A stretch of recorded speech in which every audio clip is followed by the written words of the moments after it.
साथियों, अधिकारियों की लापरवाही की पराकाष्ठा समझिए कि फाइल चुनाव आयोग से वापस लौट आई है और रीट भर्ती के नोटिफिकेशन की जो आपका इंतजार था वो थोड़ा और बढ़ गया है। लेकिन अब इस फाइल के लौटने के बाद की क्या स्थिति हो सकती है, इसका समाधान क्या हो सकता है, इसी पर बात करते हैं इस वीडियो में। सबसे पहले इस मुद्दे पर भास्कर के जो प्रधान संपादक है एल पी पंत साहब, उन्होंने कहा कि बेरोजगारों को एक और झटका लगा। शिक्षा विभाग ने चुनाव आयोग को समय पर जवाब नहीं दिया और उसी की परिणति है कि आयोग ने विभाग को वापस लौटा दी है रीट की फाइल और रीट की परीक्षा की तारीख फिर से अटक गई है।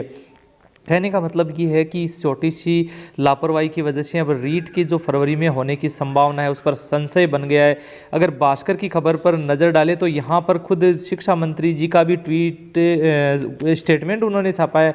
उसको अकॉर्डिंग आप देखेंगे, सबसे पहले बात करें तो आज की जो भास्कर की कटिंग थी उसमें कुछ आपत्तियाँ थी, उनको दूर करने के लिए 2 अधिकारियों को भेजने के लिए कहा गया था, लेकिन शिक्षा विभाग की तरफ से कोई अधिकारी निर्वाचन आयोग में नहीं पहुंचा। निर्वाचन आयोग वैसे देखा जाए तो सेंटर का इंस्टीट्यूशन है, इसलिए वो ज़्यादा समय तक किसी काम को पेंडिंग नहीं रखता। स्टेट के विपरीत वहाँ जल्द काम होता है।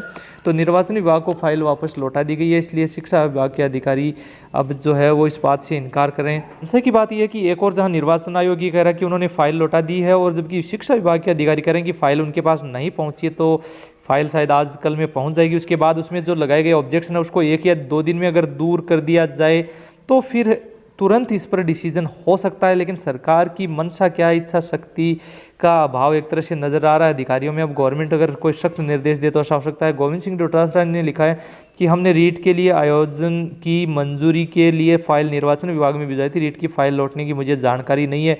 तो यहाँ तक कि विभाग के मंत्री जी को भी इसकी जानकारी नहीं है। फरवरी में आपकी परीक्षा प्रभावित थी, अब इस पर थोड़ा संशय हो गया। फरवरी की जगह भी ये परीक्षा मार्च या अप्रैल में कुछ संभावना ज़्यादा बनती नजर आ रही, क्योंकि अब बहुत कम समय बनता है। कम से कम 90 डेज का आपका जो पीरियड है वो इसमें कंप्लीट होने में भी संशय हो गया। इसलिए अब हो सकता है विज्ञापन भी आपका नवंबर की जगह दिसंबर में देखने को मिले और आपकी जो परीक्षा है वो इसकी मार्च या अप्रैल माह में होने की पूरी संभावना अभी लग रही है।